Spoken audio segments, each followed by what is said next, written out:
Good Morning San Antonio starts right now. Right now on GMSA, a man is in the hospital after he was stabbed early this morning on the west side. Police still working, trying to figure out what exactly happened. And police are looking into a hit-and-run crash that left a man in critical condition this morning. And taking a live look out at the Alamo City, 62 degrees to start your Saturday morning. What did you say? You couldn't see the tower yesterday? Yeah, there was so much fog. There was no skyline. We had to, for these shots, you know, these live cam shots, we had to take the camera that was pointing straight down to Central Catholic, right across the street. You can see like half the top of the tower. Well, no, I can see buildings, and I can see the outline of the tower, so that's good enough for me. I mean, better for drivers also this morning. It's true. Good morning, I'm Max Massey. And I'm Stephanie Cerna. Thanks for joining us. It's Saturday, January 18th, and we have Katie Blake today. One of our special friends. Yes. Also, fun fact, Katie, you are a former NASA intern. Yeah, kind of. I didn't get paid. Kind of. I didn't get paid. It was my junior. I never got paid in internships. It was my Me junior neither. into my senior year in high school. They called it an internship, but it was. You worked for NASA. I'm counting it. And I'm still impressed. I still have a polo, so Done. I feel like I'm impressed. You're official. yeah.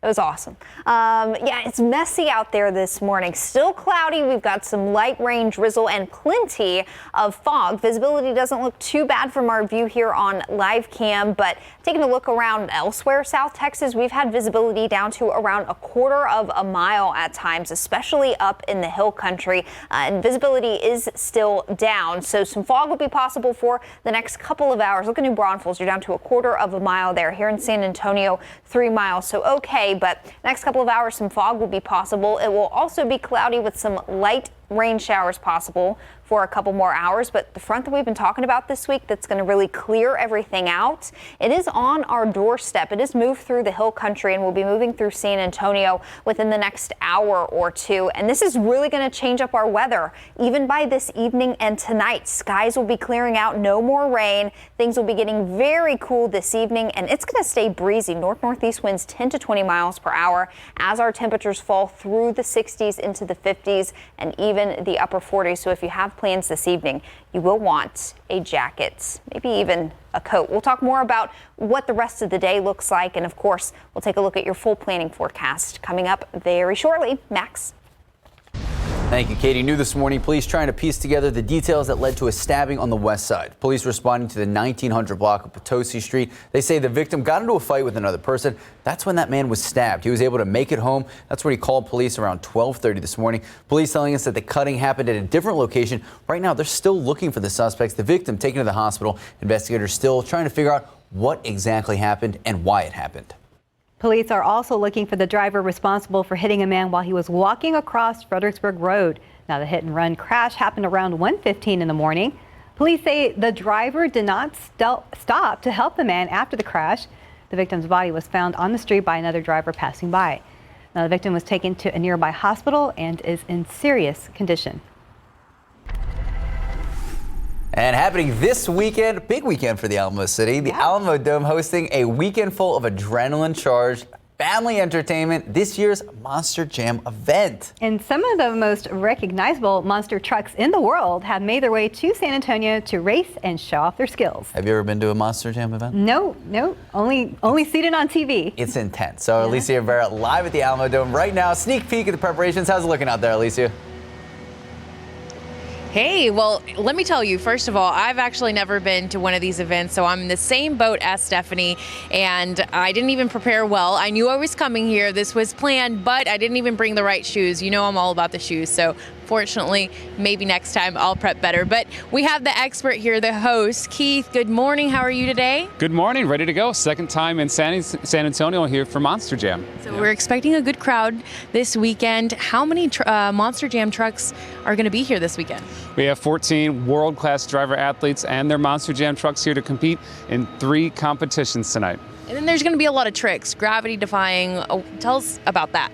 This is the most action-packed live event on four wheels these fans will ever see. They're going to be doing 3 competitions. They kick it off with Monster Jam Racing, then they head into the Great Clip Skills Challenge, where they can do either a donut or two-wheel hits. And what these drivers can do on just 2 wheels is pretty spectacular, what they've been training to do at Monster Jam University over the last few years. And then we end the night always with unforgettable freestyle performances where they're flying through the air for these San Antonio fans. And then some of the most iconic Monster Jam trucks are actually here. Gravedigger is the green one over there in the back, right? Yes, Adam Anderson and Gravedigger, the last time he was here was 2014. He won 3 out of 4 competitions. He is super excited to be back. He came in early just because he has a great time here in San Antonio.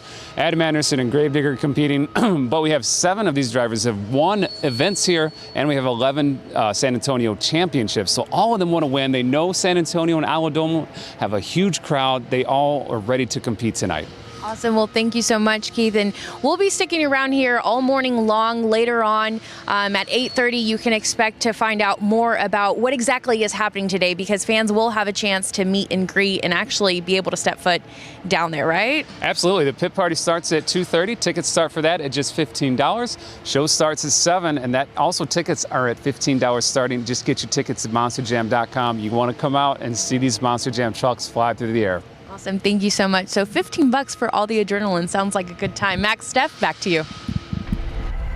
Thank you, Alicia. Well, from the Alamo Dome to the cafeteria, new guidelines could be on the way when it comes to making school lunches. The USDA proposing changes to be made to an Obama-era school lunch program. The USDA Secretary Sonny Perdue spoke with students at Castle Hills Elementary to see what changes that they wanted to see. The proposed change would broaden which fruits and vegetables are allowed on their plates, adding more foods that students want to eat to help bring down wasted food.